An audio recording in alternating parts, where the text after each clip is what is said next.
There are cars, there are supercars, there are hypercars, and then once in a generation, there is this, the McLaren W1, the successor to the legendary P1.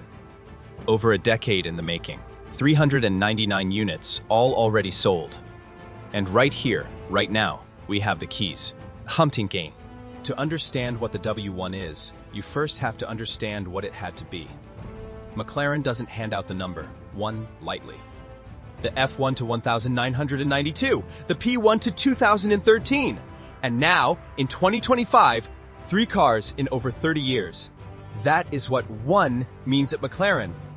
Unveiled on the 6th of October 2024, the W1 was timed to celebrate the 50th anniversary of McLaren's first Formula One World Championship. And from the moment you see it, you understand. This is not a marketing exercise. This is a statement of intent.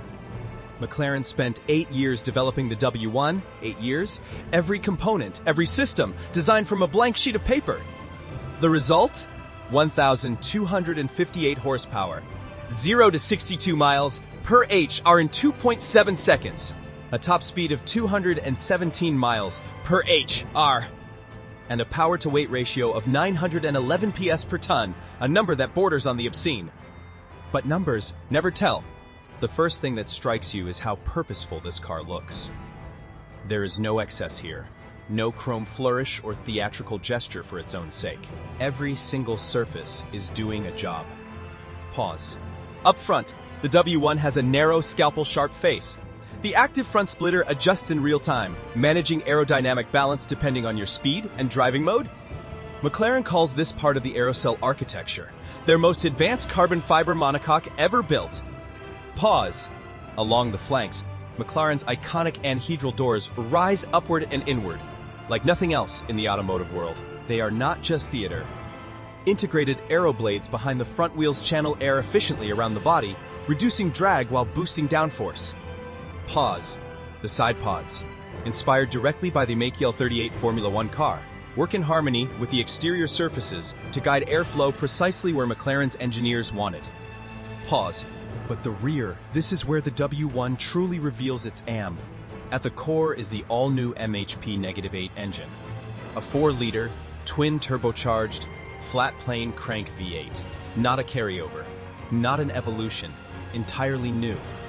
It uses both port injection and direct injection simultaneously, extracting every last drop of performance from every molecule of fuel.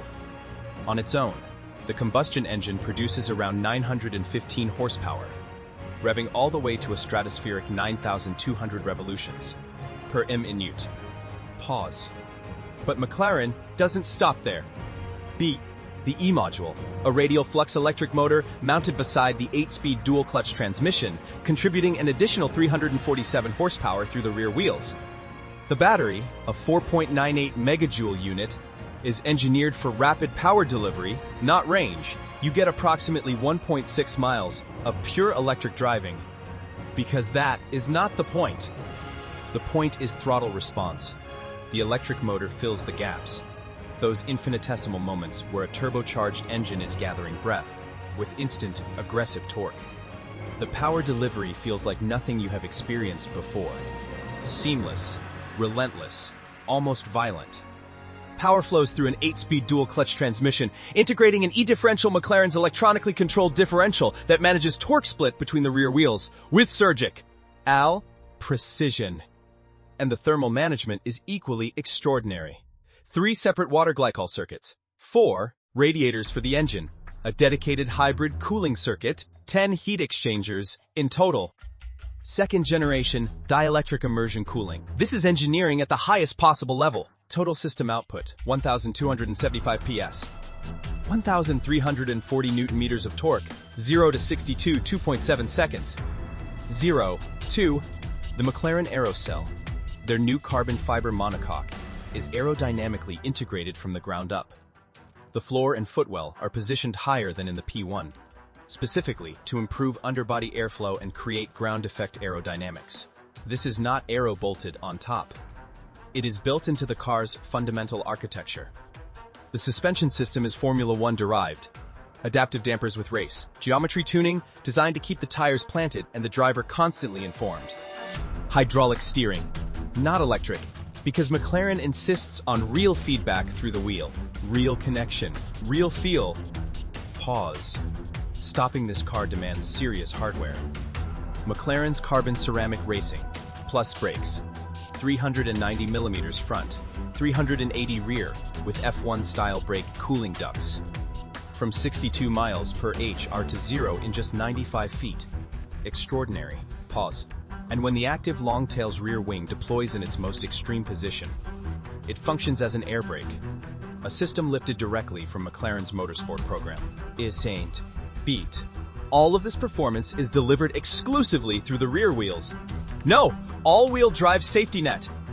McLaren's philosophy has always been that rear-wheel drive is more engaging, more honest, more connected, and with the E-differential managing torque, they argue convincingly that it is also faster. Step inside, through those extraordinary anhedral doors, and the W1 wraps itself around you. The interior is driver, focused to a degree that borders on monastic. The dashboard shrinks away. The windscreen wraps wide. The seat, integrated into the carbon monocoque, holds you exactly where you need to be. Pause.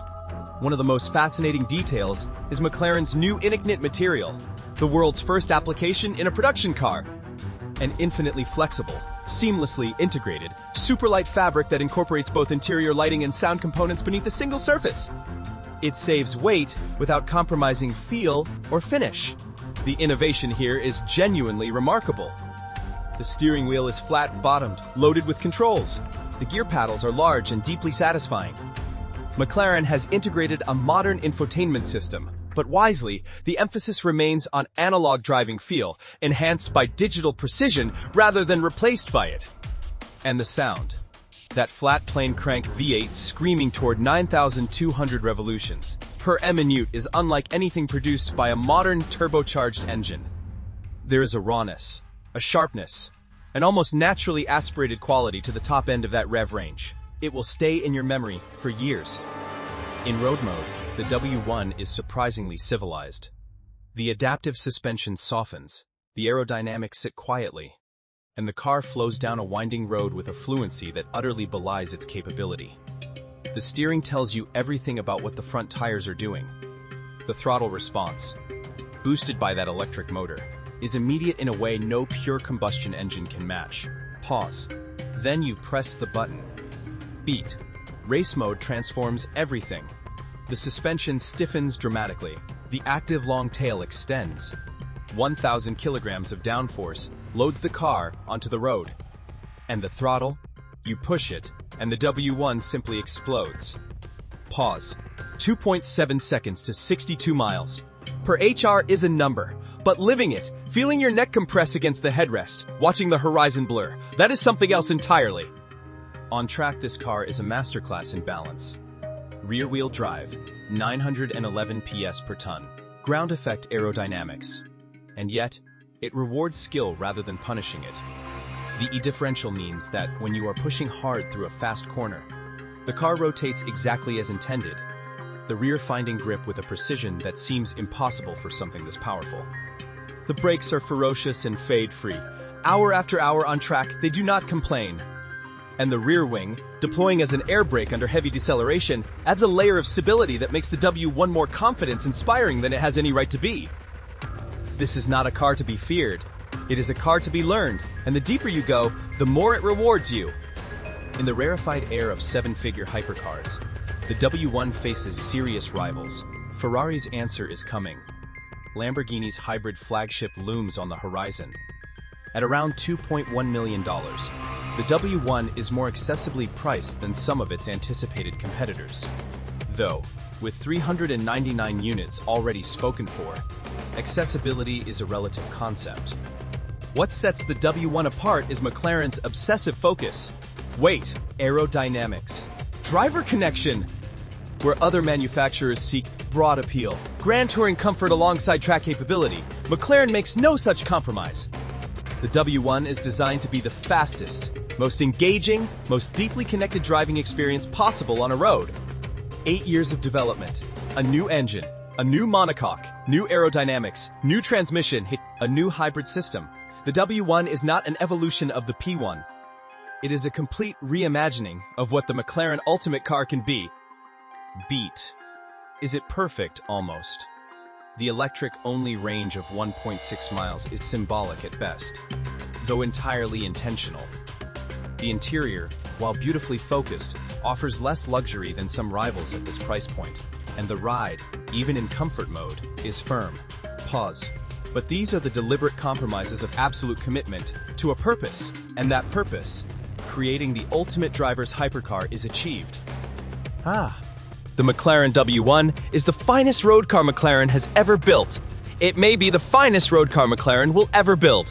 And if you are fortunate enough to spend time behind its wheel, whether on a winding mountain road or a racing circuit, you will understand immediately and completely what it means to drive something that exists at the absolute limit of what is possible.